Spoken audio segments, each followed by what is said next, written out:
That's right, and here I am. What did I tell you about your mom?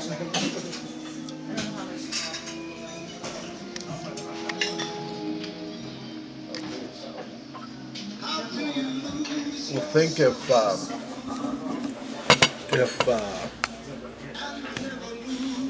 if Carol had not fallen and broken her hip, a few days to a week later, while she was there, Kathy would have had to gone into the hospital. Well, what would have Carol done if she was over there at Kathy's house by herself during all this? I have no clue. Thank you. No problem. I'm gonna grab this, but I don't want to knock your camera over. Or do you want to hold on to that? Use it as a little tripod? Please. You want to hold on to it? No problem. Thank you. Maybe it was just fate. Is Shalene you think Shalene will fly there and meet her, or do you think they'll just put her on a plane? No, they're just gonna put her on a plane. They're not selfless enough to do that. I would go on a plane and go meet her. And then Shalene will, so then they'll just go to the airport and meet her? Yeah. Yeah.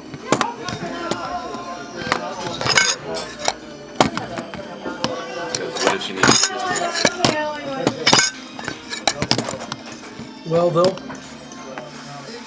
she's got to be good enough to get up, stand up, and use a walker, so they'll just put her on it, get her in a wheelchair, and wheel her off the plane. I hope so. They'll probably sit her at the front of the airplane.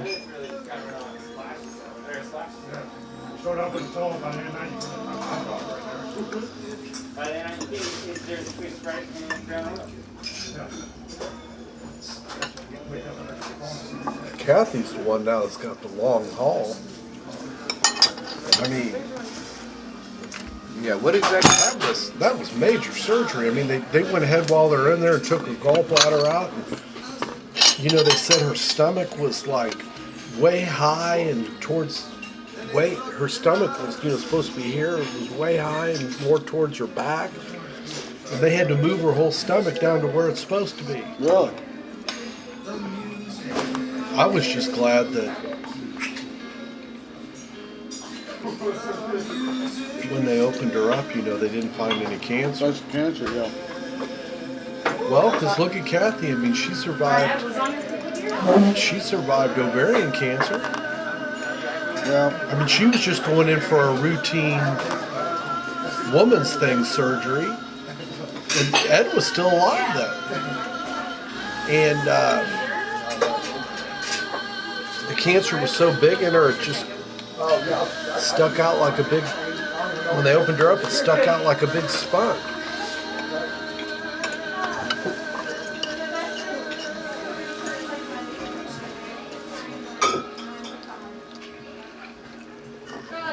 Oh, Uncle Ed. Did they live down here? They lived here for a while. Kathy taught in the Hickman Mill School District.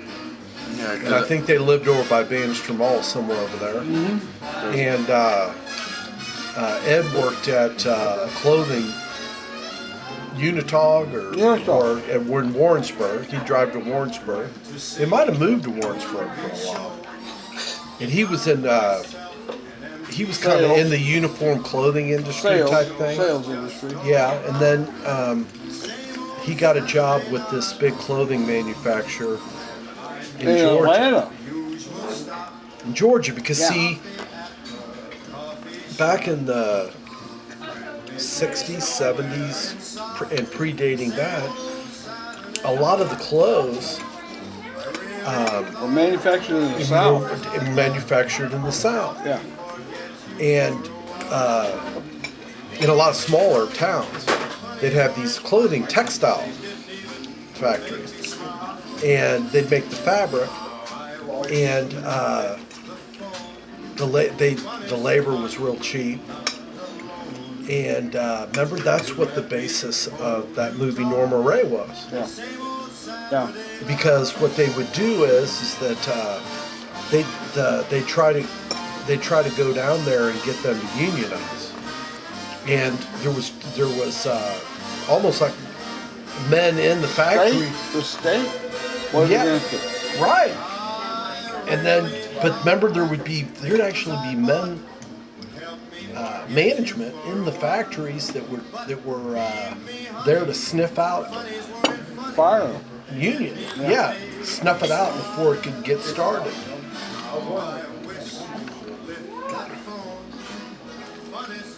Just another form of slave labor. Well, yeah. Well, that's what we're doing. And those Republicans. See, I don't understand why someplace like Georgia would vote for Trump. I mean, if you look at your history, all those large corporations moved down to Houston. I mean, not to Houston, but to Atlanta and Mississippi and Georgia.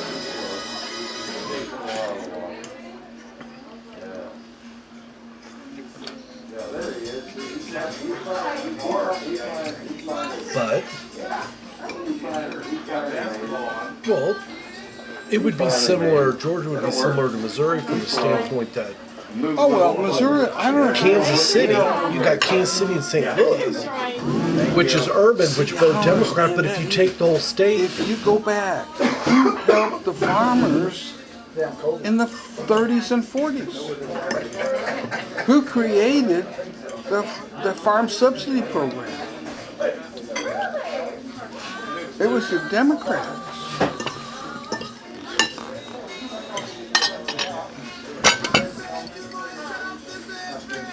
but the Democrats of the John F. Kennedy and Lyndon B. Johnson area were different than the Democrats today. Well, what? We're different than the Democrats of today. It's a different party. Well, I still think they were for the common man. Well, yeah. Yeah, that's why John F. Kennedy got elected president.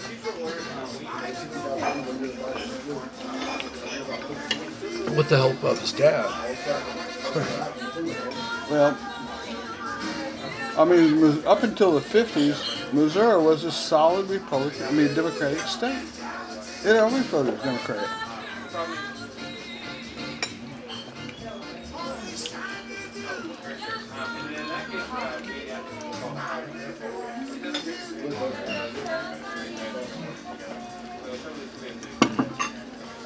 But all these farmers are now Republican. I don't understand it.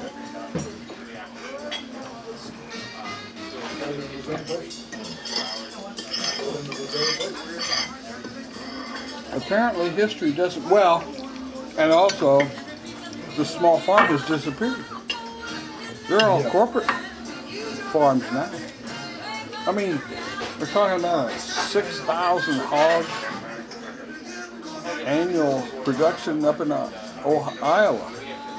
6,000 hogs? I mean, the farmer used to raise What about 50, 60 hogs, yeah? I've been to one of those big pig farms they're all up northern Missouri. And a lot of them are owned by or if not all of them, are owned by the Japanese. Chinese. Chinese, oh. Because they need mass poultry to send back to China. But they don't let the pigs run around anymore. They've got them in these big long factory chutes, and they go from piglets to full-grown pigs by the time they get to the end of the line inside. Where do you do all the waste? Well, that's the biggest problem is the waste just falls through the floor. Yeah. And then they don't know what to do with the waste. There's so much waste that it creates a terrible smell and it causes an environmental problem because it's and I went up to see what happened to me is I used to fill out a lot of surveys and stuff. Yeah. And I always like filling out and taking those studies that pay like hundreds of dollars. I don't mess around with $1 or $3 surveys. That's a waste of time. But one time I got picked and I didn't even know what I was doing. And you had to report, it was a weekday, I had to report to Weston Crown Center to the hotel. This thing paid like $200-300 for the day. And I had no idea what it was. And I got to the Weston Crown Center at 8 o'clock in the morning, and they presented us. We didn't know which side we were, which side was doing the study of this of the lawsuit, and probably the pig court. But they presented us the case, and it was this small town where the town and all these property owners were suing the pig manufacturer for the smell. And so we were presented the case all morning. Then they actually gave us box lunches and put us on buses, nice buses, and drove us all the way up northern Missouri to this place and showed it to us. And then they actually drove the whole area around the pig farm where all the owners that were part of the lawsuit that owned property around the pig farm were. And we had to smell, get out of the bus and smell the air and rate it and like fill out paperwork, like how bad we thought the smell was and all that kind of stuff. And then they drove us all the way back to the Weston. And we had to go through, what we thought about the whole thing. What we would decide, how much would we award and all that. And debate it like a jury. And I was there till nighttime. It was a whole day deal, but it paid like $300. Boy, they gave you a check or debit card for your $300, man, right when you left. I like those. Yeah.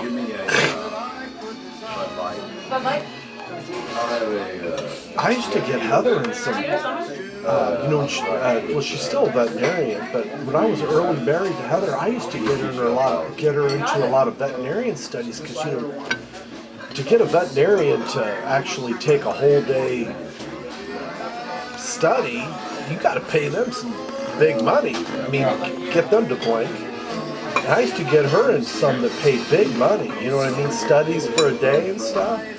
The one with the crushed tomatoes is Georgia. That's the president. Well, I'll tell you what.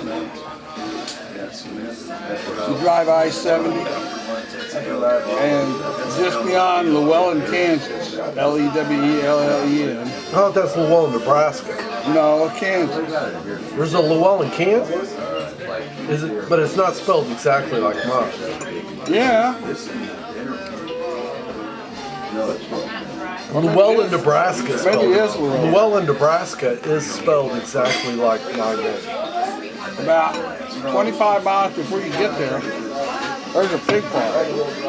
And you can smell that thing 25 miles away. Yeah. Depending on how the wind blows. Yeah. I'm surprised though with all our technology that they can't figure out a way as the poop drops down the grates as they go through the lifetime factory, that they haven't figured out a way to neutralize that odor. Well, not even so much the odor, but just neutralize the waste and pump it. Katie, right here. I know. Pump it other than now they just It's great manure. Well, I know, but they just pump it into away into like holding ponds. Basins. Yeah, we are. Yeah.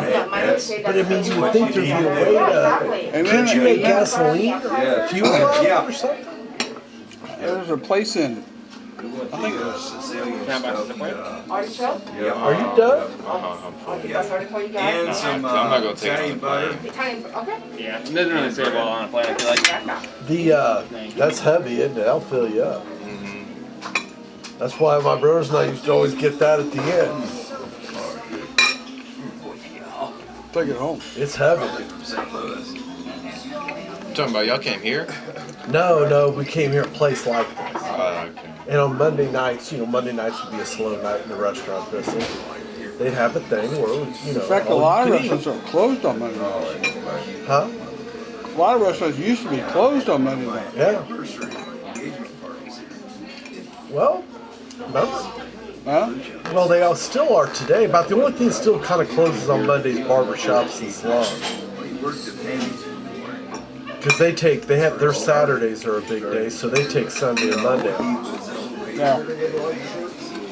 But you know what? When we were younger, most stores were closed on Sunday. They had the blue law. The stores were all closed. Was even the grocery store closed? Everything was closed. I mean, if you wanted to get beer, if you wanted to go to get beer on a Sunday, especially if you were in Kansas, you had to drive to like Jimmy's Jigger, and you had to go to a bar. And they were in Missouri. The bars were allowed to sell packaged liquor to go. And but it would be more expensive than if you normally bought it at the liquor store. People buy it. I remember Jimmy's Jigger on Sundays. They would have huge troughs of beer on ice just to go.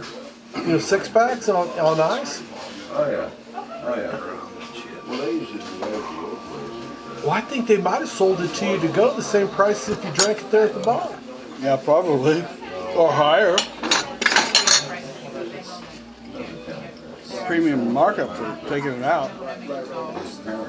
But like everything else, everybody gets greedy and they want to open up and get that sales tax money. Make that money. That's like, you know, Andy and